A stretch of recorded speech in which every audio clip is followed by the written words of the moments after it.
Saldico.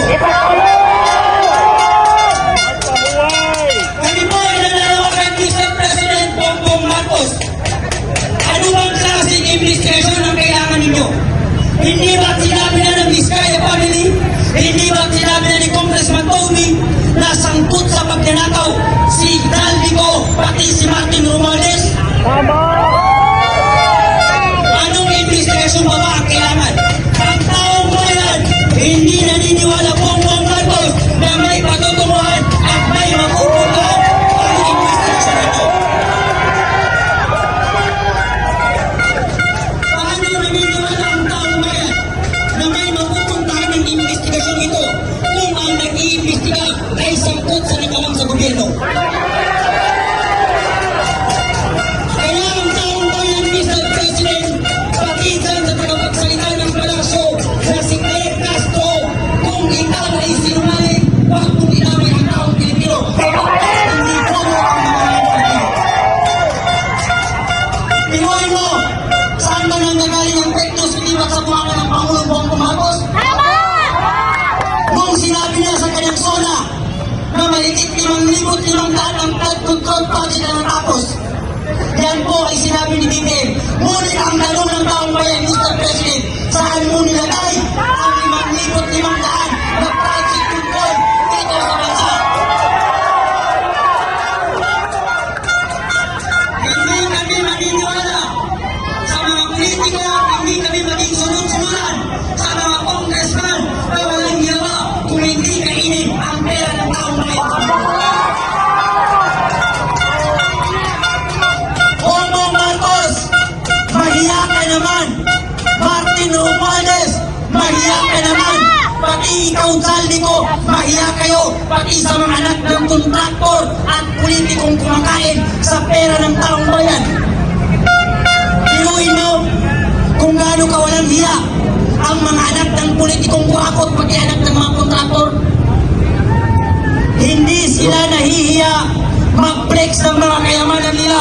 Pero ang mga kayamanan yan ay galing sa ating mga Pilipino.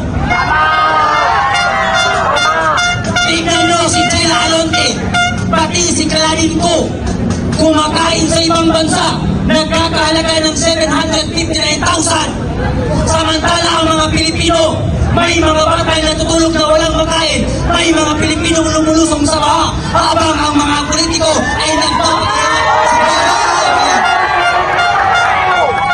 Mga kapatid ko ang Pilipino, lahat ng sangguniang kabataan, mga youth leader at taong mamamayan sa Pilipino, huwag na tayong magbingi-bingihan, huwag tayong magbulag-bulagan sapagkat napakatagal na nilolokran tayo ng gobyerno ng Pilipinas.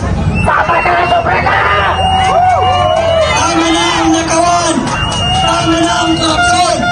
Mr. President, hindi na po mabubudol ang Pilipino sapagkat ang mga Pilipino ay hindi po kaya mo. Marcos, Marcos, magnanakaw! Marcos, Marcos, magnanakaw! Marcos, Marcos, magnanakaw! Magnanakaw! Si Marcos! Marcos magnanakaw! Marcos magnanakaw!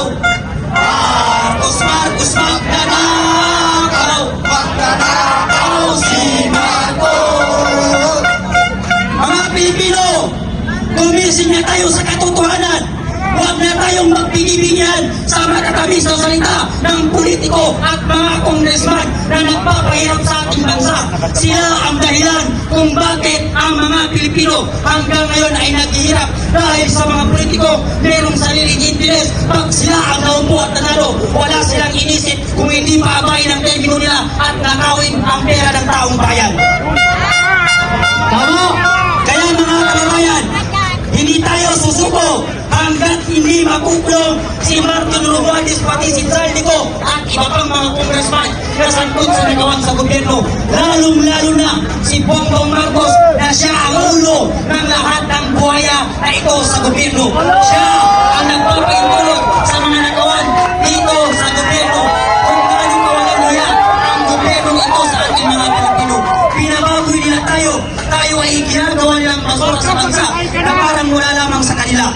Pag sila tumatakbo sa eleksyon, lahat sila nangangako sa ating mga Pilipino. Pero pag sila ang naupo at nanalo, wala na silang pakialam sa ating mga Pilipino. At dahil dyan, thank you very much. Mabuhay ang Pilipino. Ang tao, ang bayan, ngayon ay lumalaban! Ang